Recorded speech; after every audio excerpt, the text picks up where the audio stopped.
Hello and welcome to another Daily Muppet.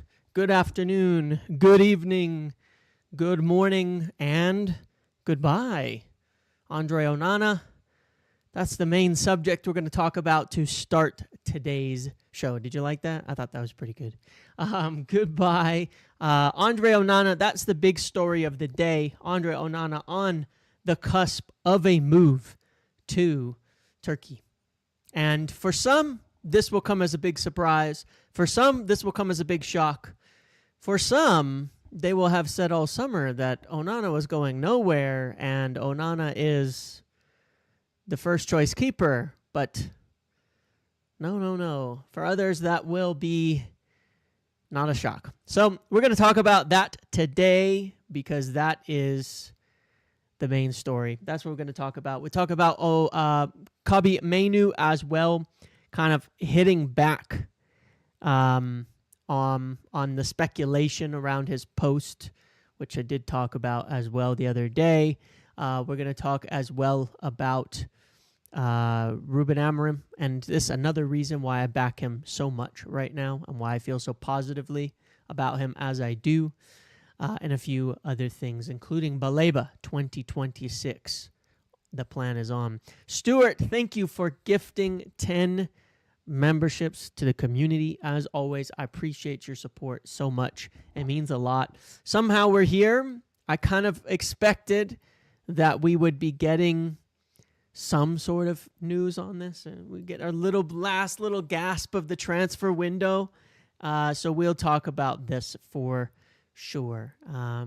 That is one of the main subjects to speak about today. So, yeah.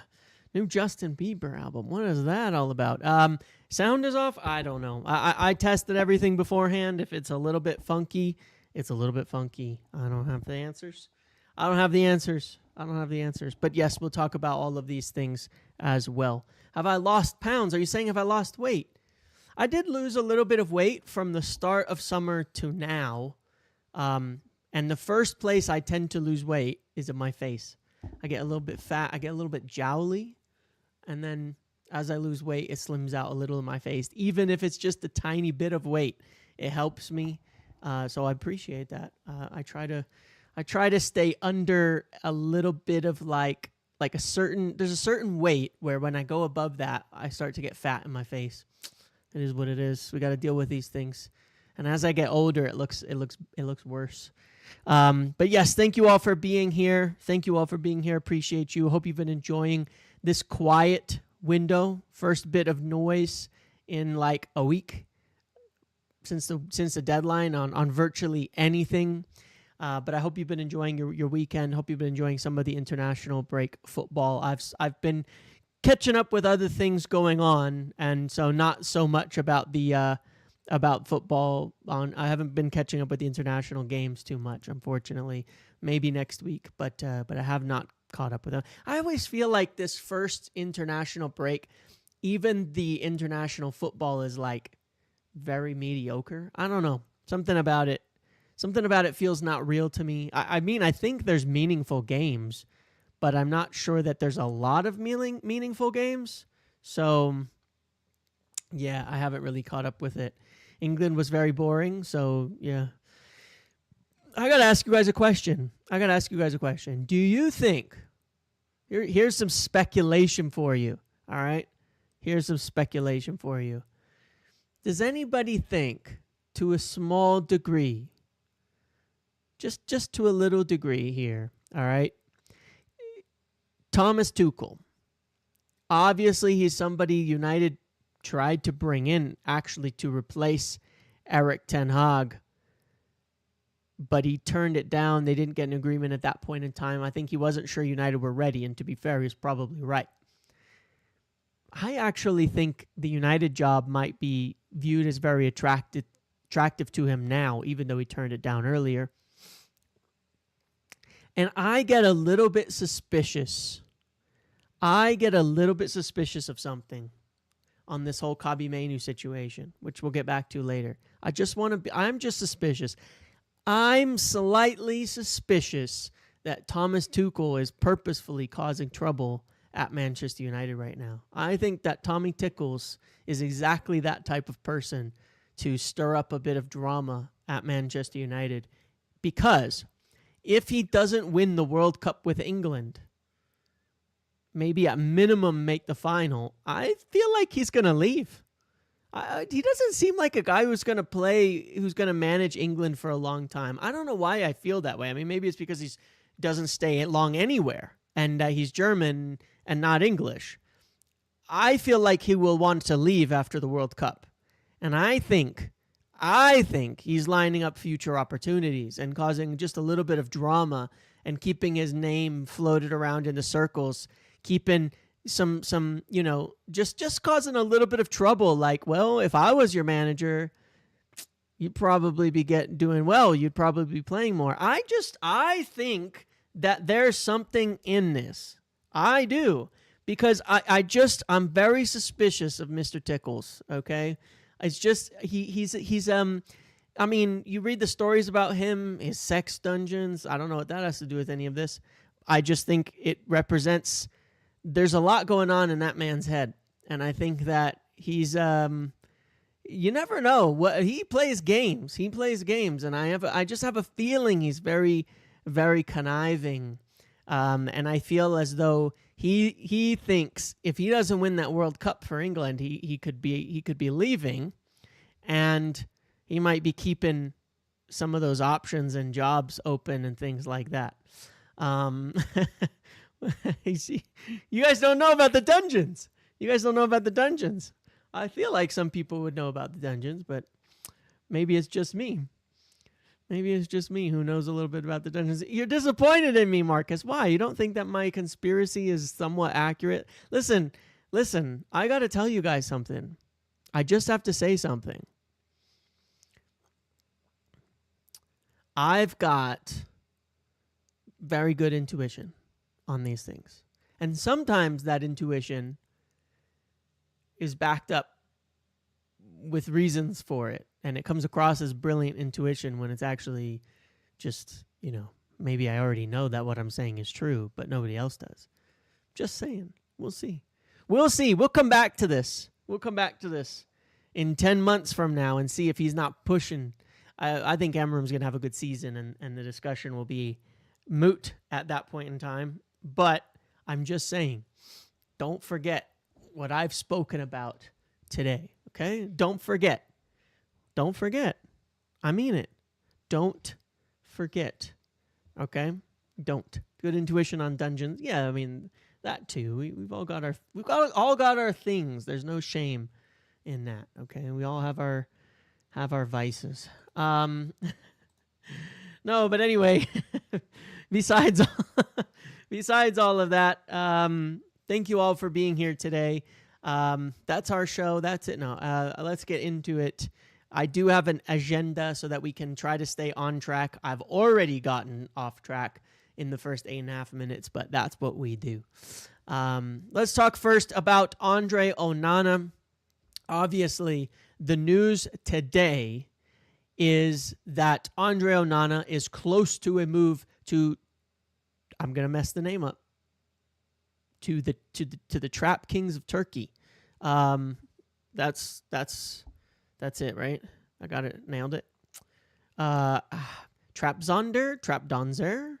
Which one is it? I apologize. I feel unprepared now. Trabzonspor. There you go. Trabzonspor. Onana is close to that move. The deal's been agreed between Trabzonspor. There you go. The deal has been agreed between United and Trabzonspor for a 1-year loan. There's no option or obligation in there.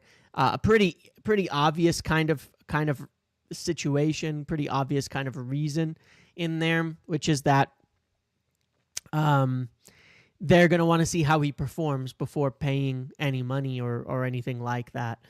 So that's fine. He's got a lot of value left. We know that selling him right now would be problematic. You're going to have to convince a club to take on a pretty significant wages and about 30 million. Look, we just went through this with all of these other players in the squad. We know how hard it is to sell some of them.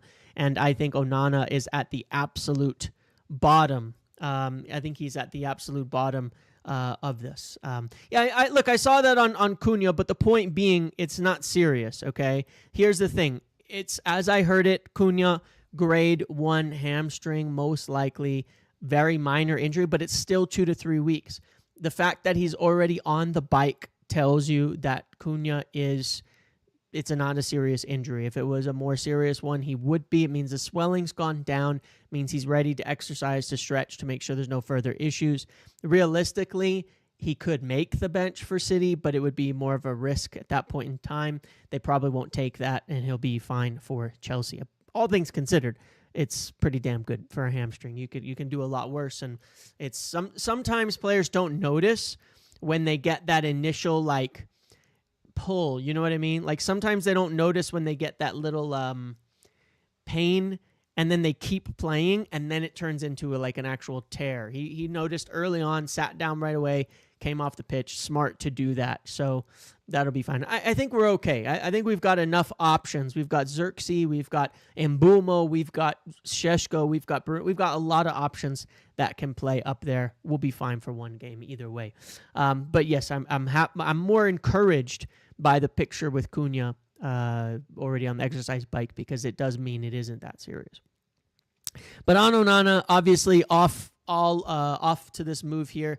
He still has to agree to the contract as well to join them, obviously, which we're waiting for. However, it is understood that he is open to the move to Trabzonspor in order to get his time on there. Now, he has been told, as far as I know, as far as I understand, he has been told that he is very likely third choice keeper at best at this point in time, and that the opportunities are going to be few and far between.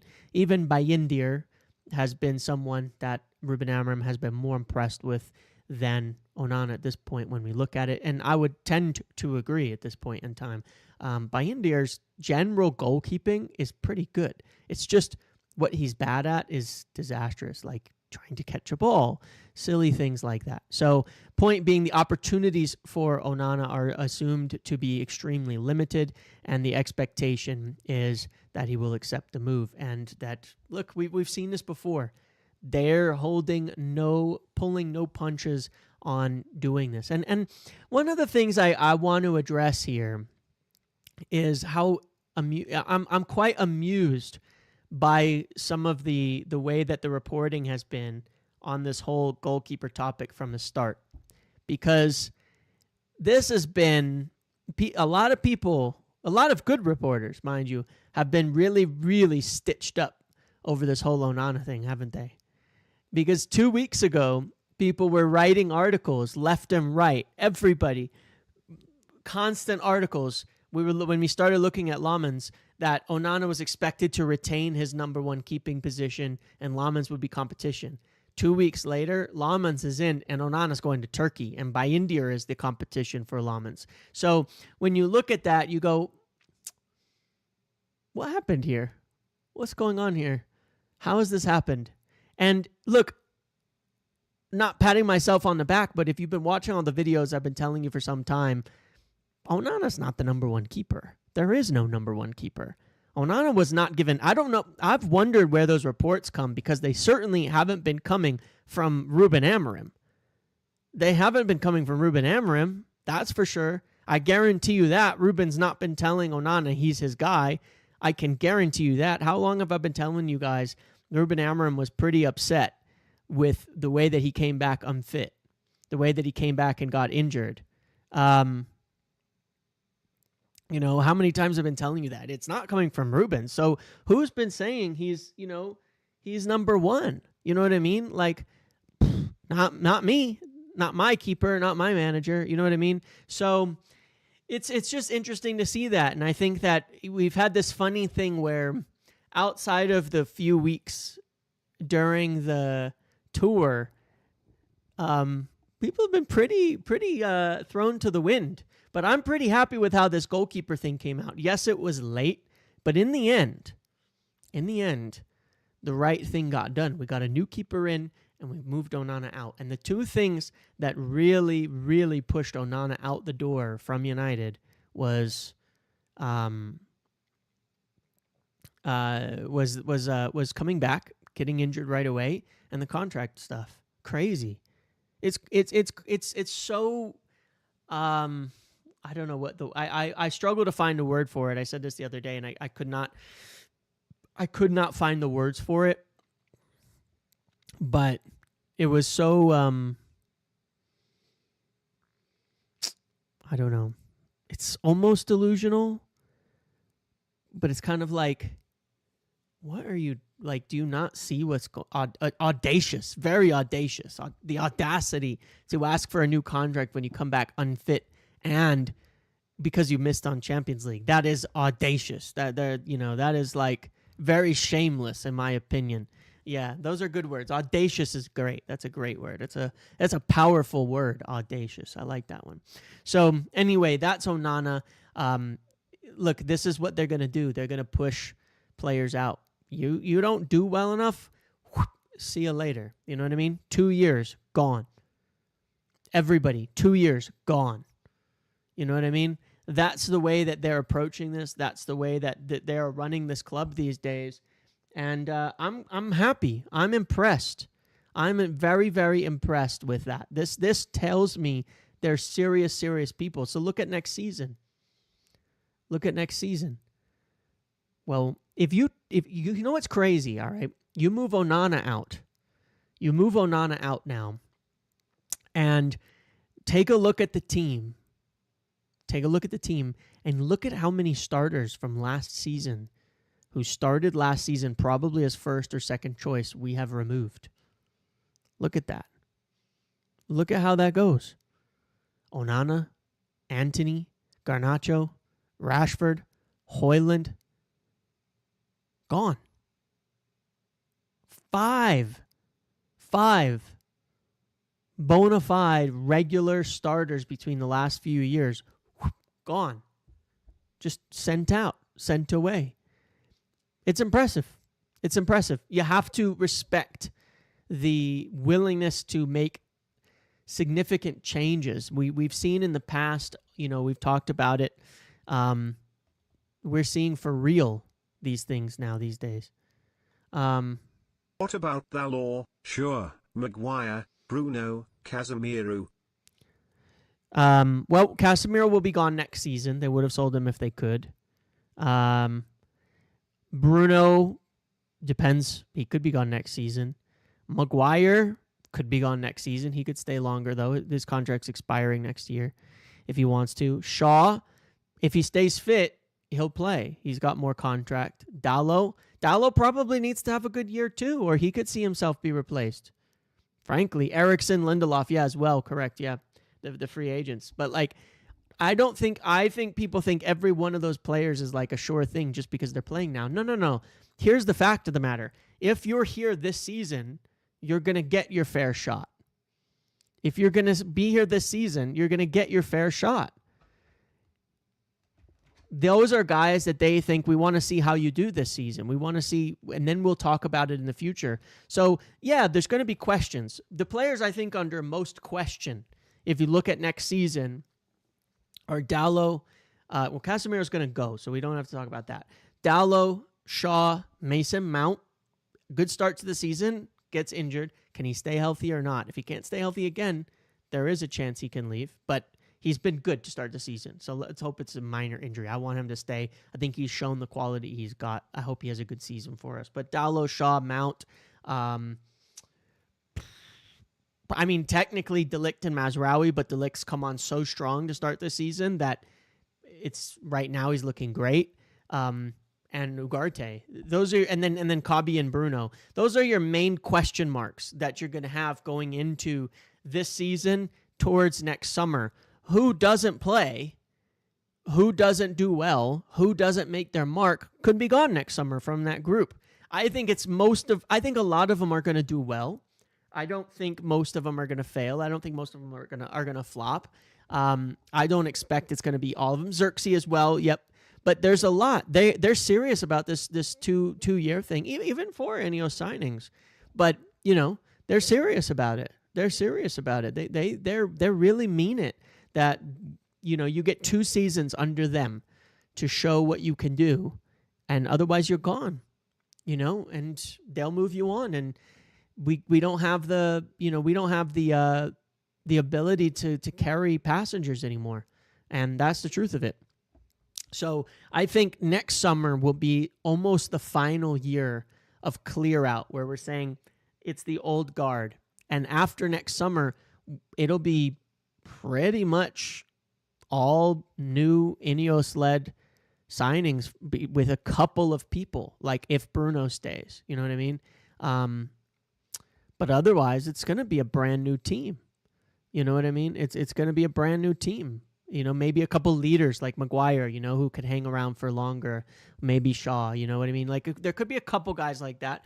But the starting 11 would almost assuredly be brand new players. And I might consider Ahmad in that group too, because he was not even played or selected by Ten Hag at all. So he didn't really get a shot, even though he's technically been here since 2021, since January, I believe. So it's been, even though he's been here a long time, you know, that's part of it. So yeah, it's serious turnover. We're talking about a serious club at this point. But that's Onana. He's been given the notice. He's been put on notice. I'm hoping Amorim doesn't have Portuguese connection. You're hoping Amorim doesn't have Portuguese connection? Let's just see as the season goes. Martinez, technically, I would consider in that camp as well. If he doesn't return from injury well, then they'll have to talk about his situation. But look, there's players who you have to bear in mind. I think this is what's meaningful to me. You know what? We're going to get to it in the rebuild section. Because I intended to talk about it. That's Onana. Kobbie Mainoo, another player. Obviously, there's been a lot of talk this summer about, since like right around the end of the window, all this drama. And then what happened the other day? He puts up some sort of Instagram post from the movie Whiplash, and it was like instantly you got like all this like, you got speculation from journalists about something to do with someone not being able to live up to the standards of their coach or something, which is, by the way, a completely wrong misinterpretation of that movie.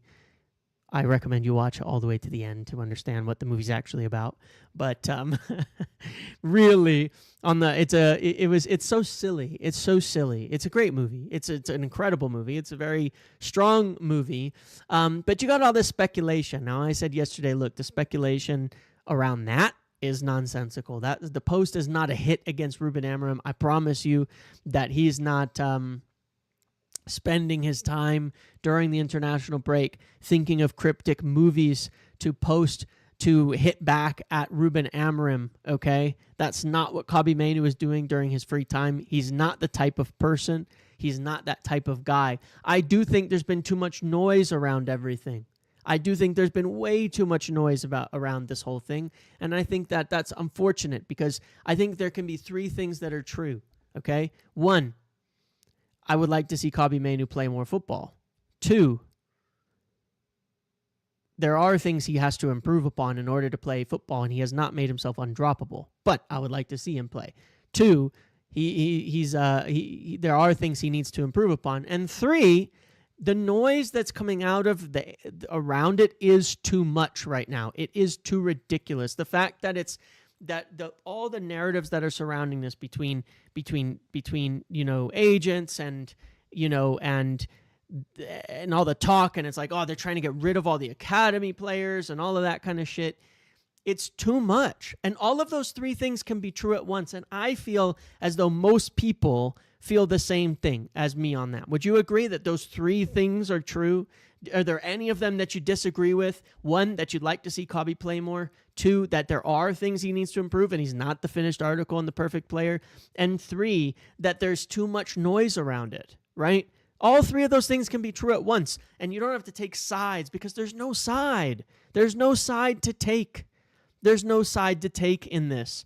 It's a young player who I hope has a lot of talent and I hope will be successful at United. And there's way too much noise around it at the moment. And we just need to let them go, let them coach, let them work at it. And it's not a big thing about trying to dump the academy or anything like that either, right? All of those things can be true at once. You don't have to go, well, fuck Kabi Mainoo, and you don't have to go, well, fuck, the club. Like, you don't have to do any of that. It's all okay.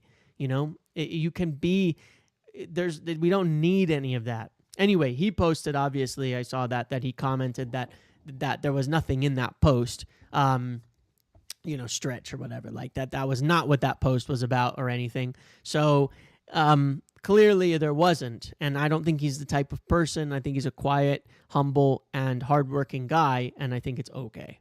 We have to be honest about Kabi. He's never going to start over Bruno. Bruno never gets subbed. Give him a shot at the 6. And look, I can agree with that. I want to see him tried in different positions. I want to see him tried on the pitch more. I want to see those things as well. But I also have to add, look, the reality is, when I rewatch, and I've been someone who's been, certainly have my critiques of Bruno Fernandes. When I watched that last game, Bruno was really good.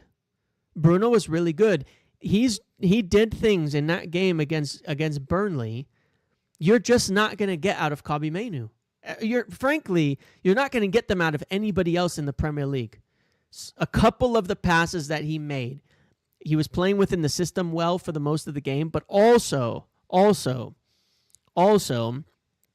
he elevated it. There was a couple of passes he made in that game that created good chances that nobody else in the Premier League, and certainly not at United, are going to be able to hit. None of them are going to be able to pull that off.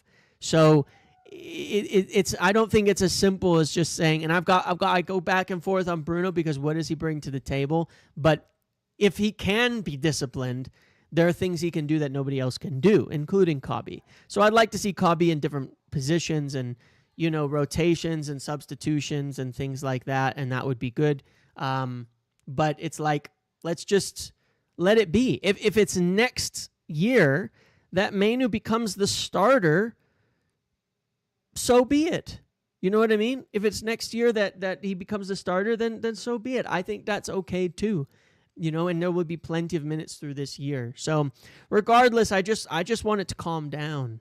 I just want it to calm down. I just want it to calm down.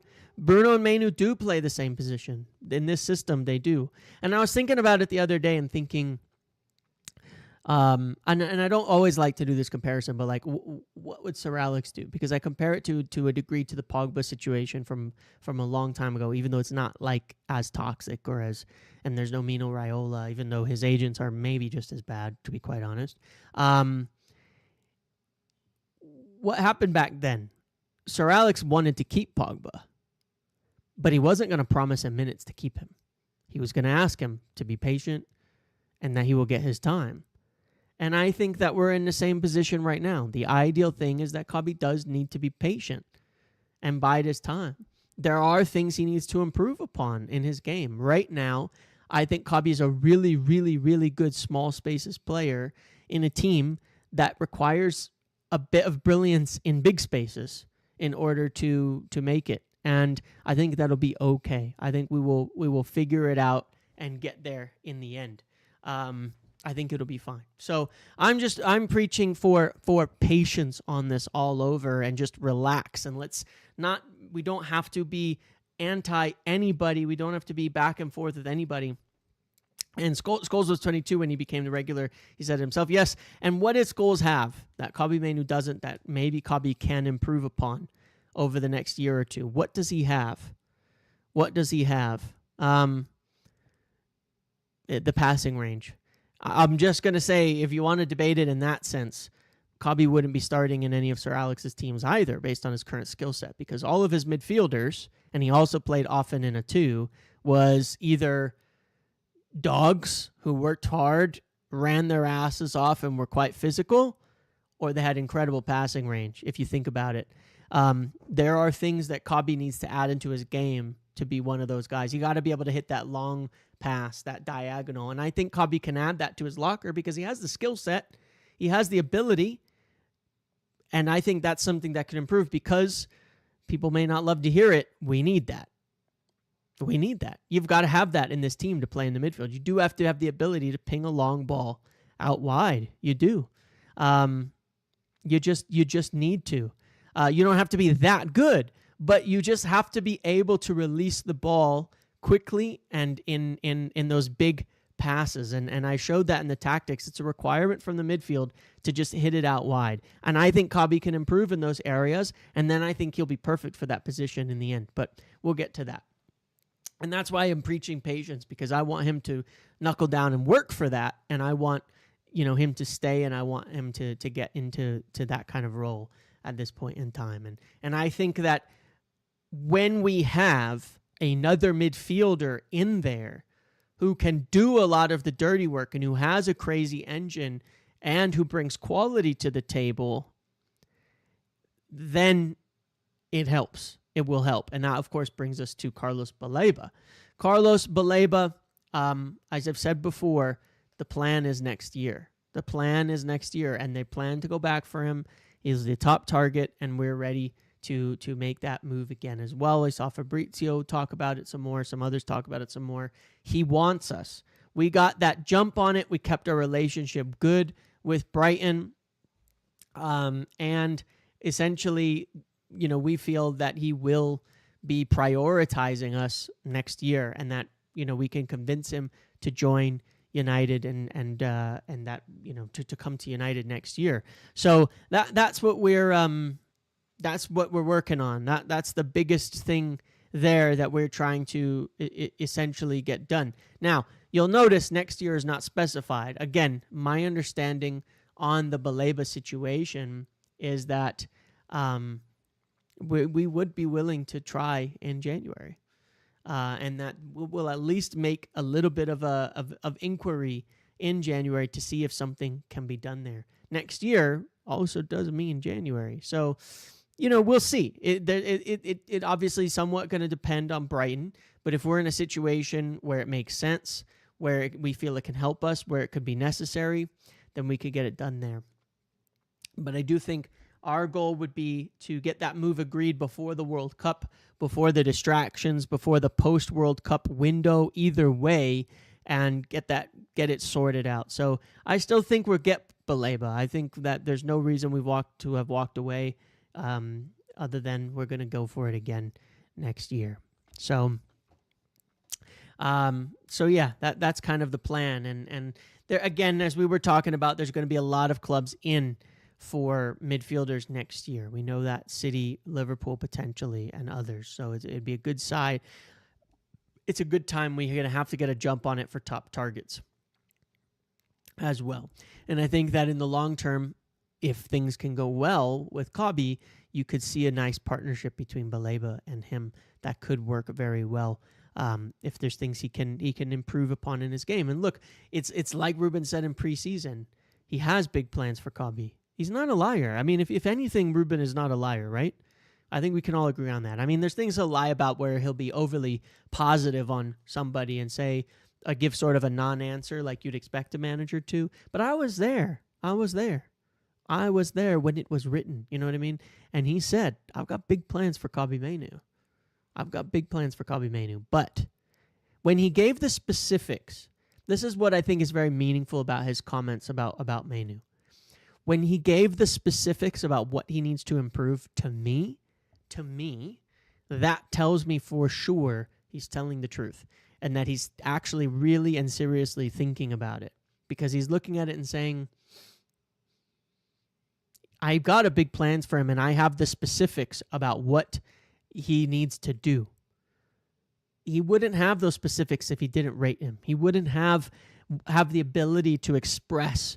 He needs to, the specifics of how he needs to speed up in his actions of things, because yes, he does hold on to the ball for too long, be able to turn, make that pass, the things that he needs to do quickly to execute. He wouldn't be making those comments if he wasn't thinking about it.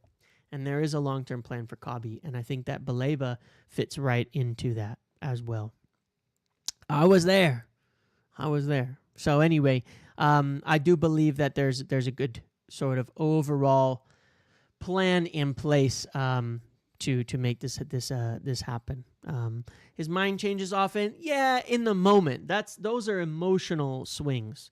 Those are not necessarily long-term planning swings. His long-term planning and his instincts are usually correct. For example, when he first arrived, he determined that Alejandro Garnacho was no good and wasn't the right guy, and he didn't want him out.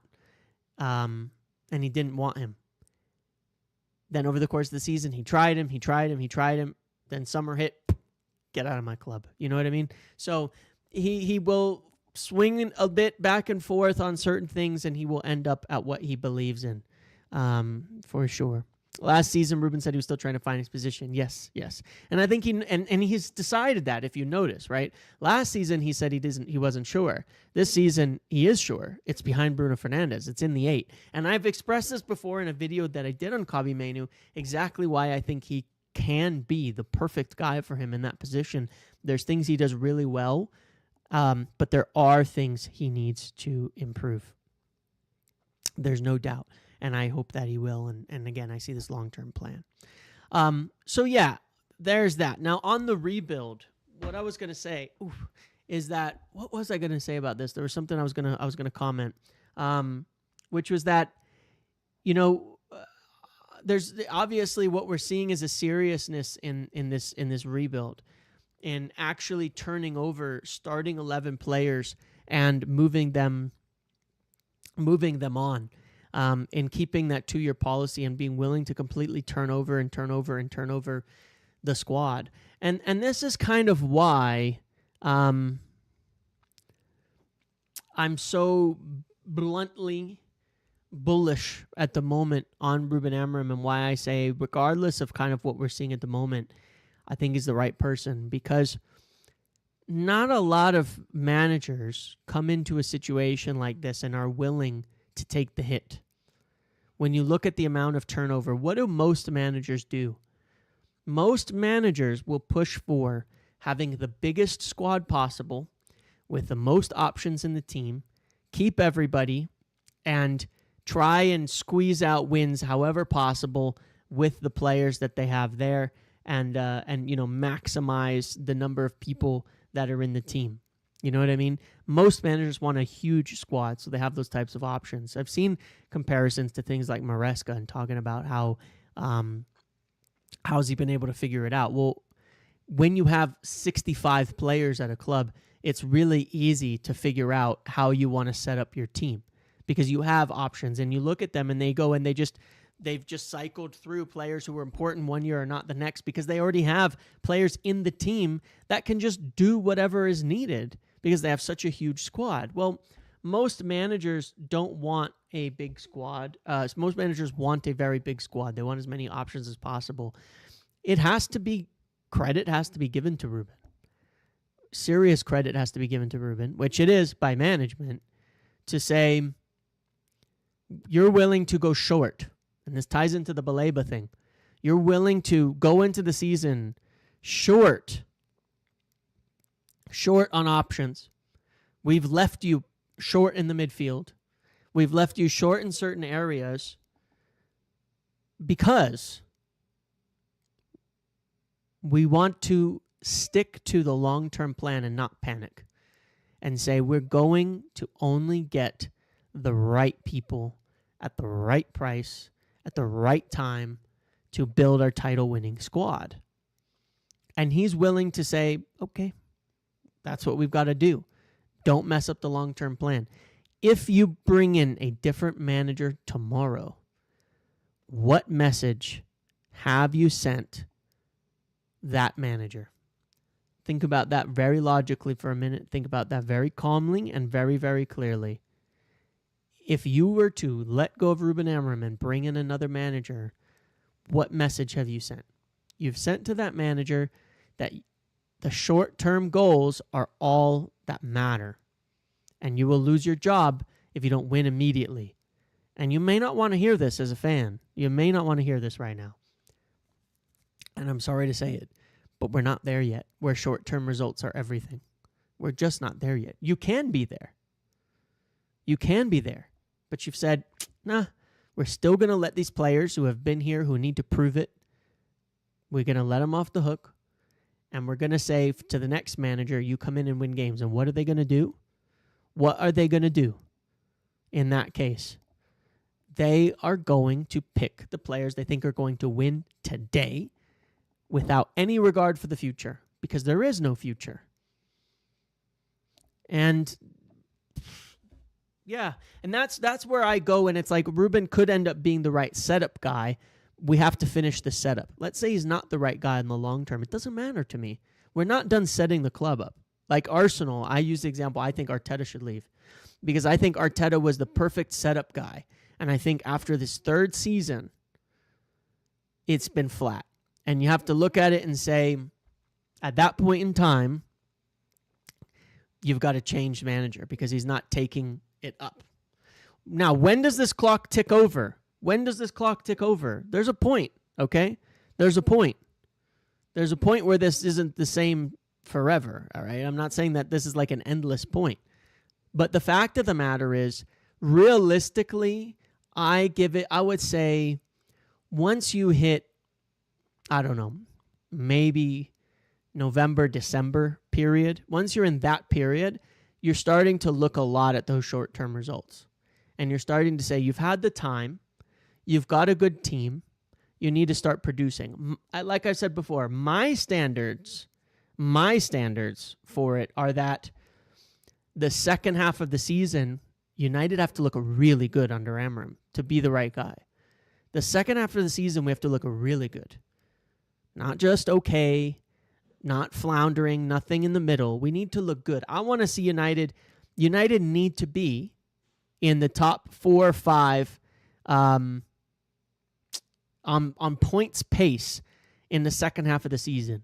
We're still working it through. When I watch these games, when I watch the games game to game to game, and I watch them back and do those breakdowns after Arsenal, after Burnley, after Fulham, and after Burnley, what am I seeing still? This is the point that I see, and why I know I'm not sitting there going, oh, yeah, he's got to deliver now. And it's like, we've got to win every game immediately in the short term is all that matters. What am I seeing? I'm still seeing players learning the system, and I'm not putting that on Ruben Amorim because it's just not been that long. I'm seeing intelligent players who know what they're doing still week to week figuring out the right thing to do, where the week before it's taking them that extra second that's slowing them down, where the next week they're doing it automatically. We're still implementing the basics, and we are actually playing pretty good this season. The wins will give confidence. The wins will buy time. The wins will help the players buy in and feel better about learning this because it is different to what they've been doing for years. And I don't want them to slide back into it. But we're not there yet. We lose against City, who we're not expected to beat, doesn't change this. You know what I mean? Obviously, you don't want to go and get battered, right? But if you lose against City and it's a tight game, but you don't win, it's not going to change where we're at. That game isn't. We are still learning. And so far, it's getting better week to week. They're learning different things week to week. They're getting better at it each week as we go. There's more time. I don't think managers need that long. But I think it'll be fair to say from like December on, I think United need to look really good. That's how I see it. I'm not giving a free pass. Like we can't be absolutely shit, between September and October. We can't. I'm not saying that. I'm not saying like we should be down in 15th, but we're not. I'm not saying that we should be performing terribly, but we're not. What I'm saying though is that I'm a little less worried about the results week to week. All right, if we win a game, lose a game, win a game, it doesn't really bother me that much right now. Once we hit like a year in, because I can see them learning, I can see them getting it. December forward for me, December, January, and through the end of the season, we need to be very good. And I think we will be. And I think we will get into the top 5 at that point. I really do. I believe it because I can see the signs, and I just think they're still learning. After a first 10 games, yeah, I think so. So, and again, it's like, it's all measured against what they think is also the measurement of success. They know they've left him short. That doesn't mean he can't win games. They know they've left him, not in an ideal position because we're waiting for, the best players. That's fine. But given the quality that we have, we still should finish in European places, and that will be the goal. But I think we need to look really good in the last half of the year. So I'm very happy. I'm really, really happy. Yeah, and we're not at the part where the rest of the teams are going to get smacked by all the Europe. That's why I say the second half of the season for me. But it's also come October, November, the Champions League situation, the Champions League games, come up. The Champions League games come up. Teams start playing 2 a week. You've got that 1 a week. You've got that advantage. When that starts happening, I want to see United. At that point in time, I think it's fair to say we should be seeing United be better than our opposition week in and week out. I think it's fair to say at that point in time, United should be one of the better teams in the league, top 7 or 8. And the second half of the season, I like to see us as one of the 5, 6 best teams in the league. That would be my measurement. I think, honestly, my standards for this season are higher than others. I was surprised. We had a conversation on Friday on the United View, and KG was feeling kind of negative about things. He might be watching here, but I was a little surprised because we were kind of debating certain points, but then he was saying, if we get 7th or 8th, he'd be fine to keep Ruben Amorim. That would be enough for him. And I was like, oh shit. I actually think, I'm not lowering the standard at all. I actually think we'll be better than that. My standard for him is higher. So I did find that interesting as a matter of perspective, because we were sort of debating different points, but in the end, we were actually seeing it wasn't that different in terms of what we were seeing the outcome should be. If at January we're 6 to 9 points from the top, will they take more risks? I think so. I don't think we'll necessarily look at it like, oh yeah, we're pushing for the title, but I think they will look at it now or never. Those are the words, now or never. And I think we will be active in the market either way if we can be. But no, I think our goal should be 5th this summer. Yep. I think it should be. Most people are scarred from being 17th for so long, for sure. And I think that people feel like it's not going to shake out, but let's see. I think the next international break, you really start to get by the next international break, you start to get a bit of a measure of where a team is. And you say, okay, are they, on the up? Are they shit? Where are they? And I think we start to kind of, things start to settle out. But I think we'll have a good game against City. I think we can beat them. I really do. As well. But yeah, no, I'm here for the plan. I'm here for the plan. And it's more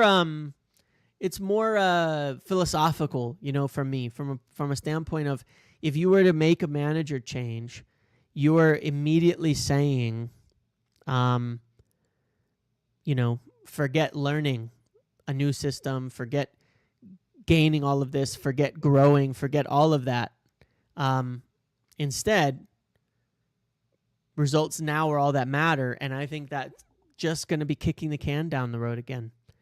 We're not at a results phase. It would be nice if we were, but we're just not, man. I mean, we're just not, and we're just not, and it's hard to accept that, but we haven't learned yet. When we've learned the system, and when we know the players are executing something different than this counterattacking, sit-deep team that they've been for such a long time, then I do believe you can say, all right, are the tactics good enough? Is the manager picking the right players week to week? Is he making the right choices? Right now, we're learning still.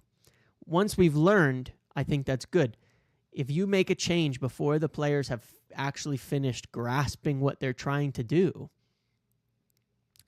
I think you really, really risk a massive setback in the team and going back a long days. Because who else are you going to get to come in and turn over 7 starters in a season and say, I'm fine with it, and I'm going to go shorter and smaller team and have fewer options and a little less experience in some areas, and I'm going to take the heat for it?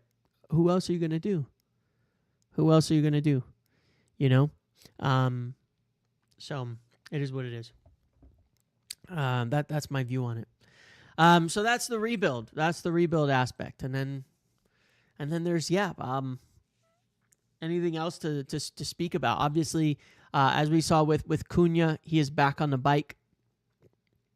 As we kind of talked about last week, we had earlier this week, I should say, was well timed.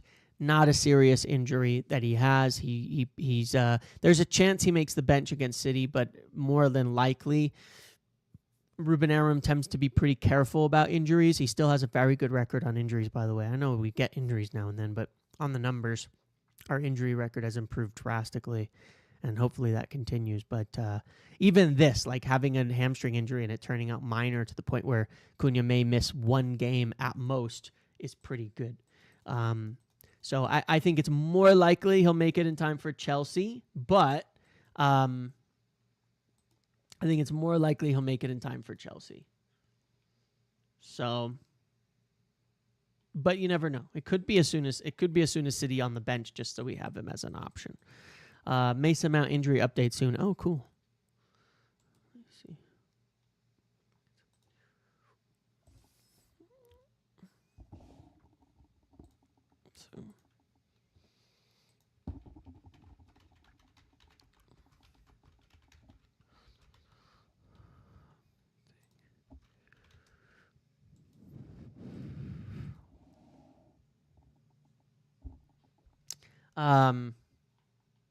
But yeah. Yeah, we'll keep an eye on that. Hopefully good news on Mount as well. You get, with Mason Mount, it wasn't initially believed to be serious, but with Mount, you're always like biting your nails, like you're biting your nails, and you're like, okay, hopefully this doesn't look serious thing with Mount doesn't turn into a 6-monther.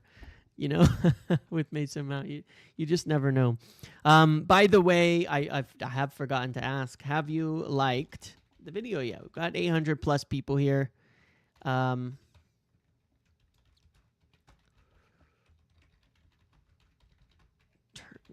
down turkey. Please do like the video. Appreciate you all very much on that front. But yeah, hopefully with Mount, it's okay, yeah. That's what we heard originally. Not serious, minor. Hopefully, Sully's update is in line with that, because Mason Mount makes me nervous. It makes me nervous. It's like 6. You hear little, and then it turns into something major a week later.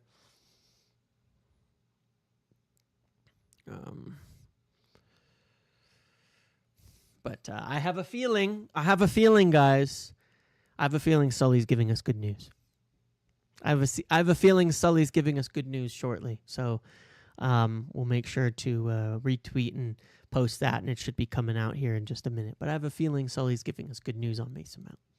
I think Mason Mount's been very impressive to start the year, to just segue into that discussion.